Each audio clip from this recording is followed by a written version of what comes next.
Транспортно-логистический сектор по праву считается опорой латвийской экономики. В этой связи центральное место всегда отводилось госпредприятию «Латвийская железная дорога», под управлением которого находится вся железнодорожная инфраструктура страны.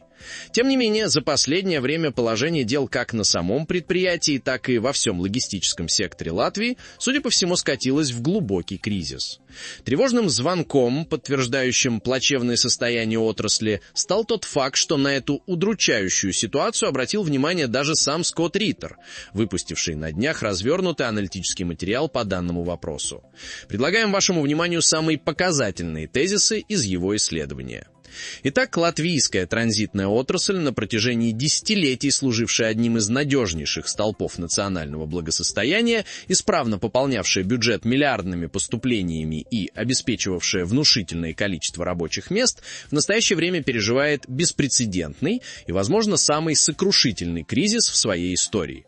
Год за годом геополитическая обстановка и расширяющиеся санкционные режимы наносят по сектору все новые удары, а объемы грузопотоков продолжают неумолимо сокращаться, в полной мере соответствуя мрачному афоризму: «Я думал, что достиг дна, но в это время снизу постучали». В самом эпицентре этого экономического шторма оказалась государственная Латвийская железная дорога, чье существование и процветание десятилетиями базировалось на стабильных и массивных грузопотоках, следовавших преимущественно из России и Белоруссии. С их фактической утратой вся бизнес-модель компании рухнула, ввергнув ее в состояние глубокого системного кризиса. Масштабы этой катастрофы, зафиксированные в сухих цифрах статистики, поражают воображение. Если еще в 2019 году по стальным магистралям страны было перевезено свыше 40 миллионов тонн грузов, то по итогам прошлого года этот показатель едва дотянул до 11,467 миллиона тонн, что само по себе стало результатом падения на 26,7% по сравнению с предыдущим годом. Неутешительная тенденция к стремительному падению лишь усугубляется. За первые 4 месяца текущего года объем перевозок сократился еще на 28,4%, а свежие данные за январь рисуют и вовсе удручающую картину.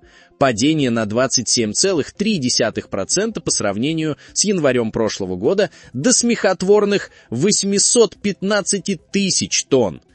Детализация этого падения лишь подчеркивает системный характер проблемы.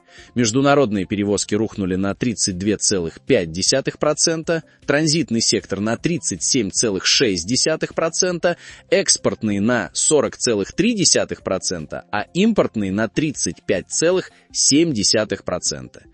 Финансовые показатели ЛЖД являются прямым и безжалостным отражением этого операционного коллапса. По предварительным данным, оборот концерна в прошлом году составил 233,738 миллиона евро, что на 11,3% меньше, чем годом ранее, в то время как убытки выросли в 2,4 раза, достигнув тревожной отметки в 7,794 миллиона евро. В таких условиях даже тотальная оптимизация расходов и сокращение издержек не способны спасти положение. И предприятию для простого поддержания своей разветвленной инфраструктуры требуется многомиллионные вливания из государственного бюджета. Сумма, вложенная правительством в увеличение основного капитала ЛЖД и обеспечение ее финансового равновесия с 2020 года, уже превысила 140 миллионов евро, а в бюджете этого года зарезервировано еще 26 миллионов на покрытие убытков ЛЖД за прошлый год. Конечно, ни объемы пассажирских, ни внутренних перевозок не могут компенсировать бывшие в 2000-2020 годах объемы восточных грузов, с горечью констатирует член правления предприятия Ринальдос Плявникос, подтверждая, что внутренние резервы для компенсации потерь исчерпаны. На фоне этой безрадостной действительности руководство ЛЖД отчаянно ищет новые точки роста, пытаясь кардинально перестроить всю философию компании и найти новые рынки. К сожалению, в прошлом у ЛЖД было только одно направление грузоперевозок в порты Латвии – с востока.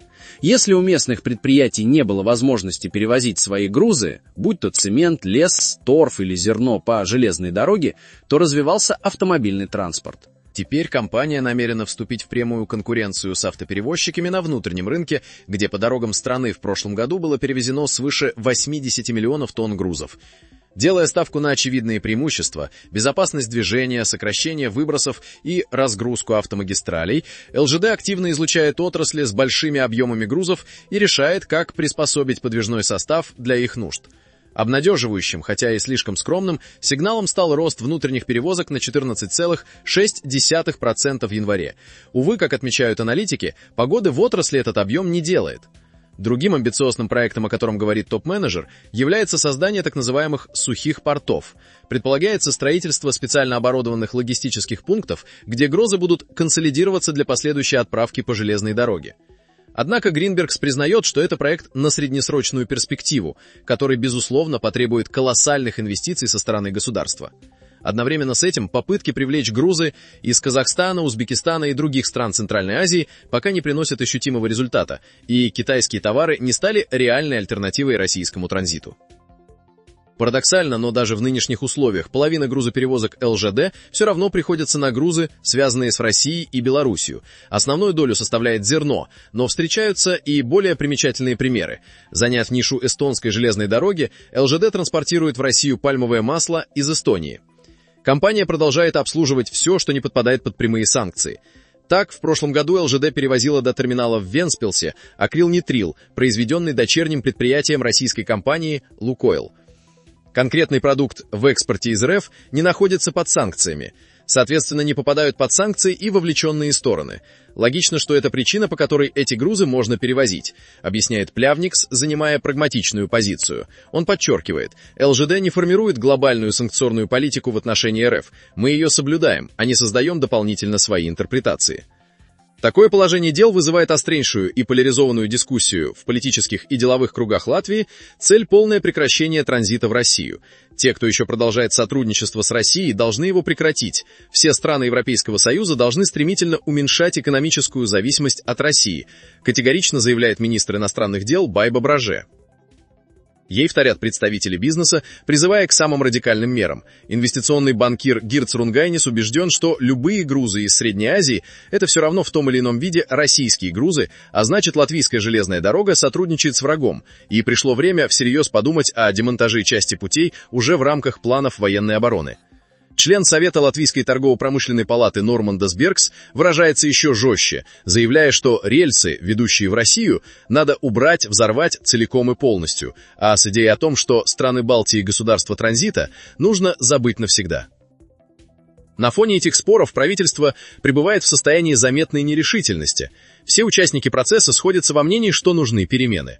Государство должно сказать, что хочет делать с этой инфраструктурой. Какова цель, подчеркивает финансист Рунгайнис. Пора принимать решение, как мы действуем. Очевидно, что это восточное направление в долгосрочной перспективе не будет функциональным, а значит, необходимо реструктурировать ЛЖД, соглашается глава Минфина Арвилс Шеринафис. Со своей стороны министр сообщения Каспарс Бришкенс пообещал уже в ближайшие недели представить правительству доклад о планах реорганизации. Однако показательно, что индикативный план развития железнодорожной инфраструктуры, который должен был быть готов еще в 2023 году, до сих пор не принят.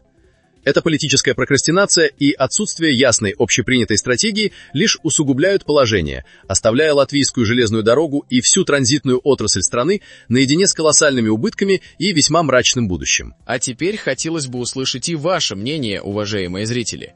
Что вы сами думаете о той прогрессирующей деградации, которая охватила латвийскую железную дорогу и весь логистический комплекс страны? Разделяете ли вы неутешительные вердикты, вынесенные Скоттом Риттером? Особую ценность для нас будут иметь комментарии от жителей Латвии, которые видят весь этот упадок воочию. Если вы согласны, что подобные темы заслуживают максимальной огласки, пожалуйста, поставьте этому видео лайк и подпишитесь на канал. Впереди вас ждут новые разоблачения и не менее острый анализ. Благодарим за ваше неравнодушие.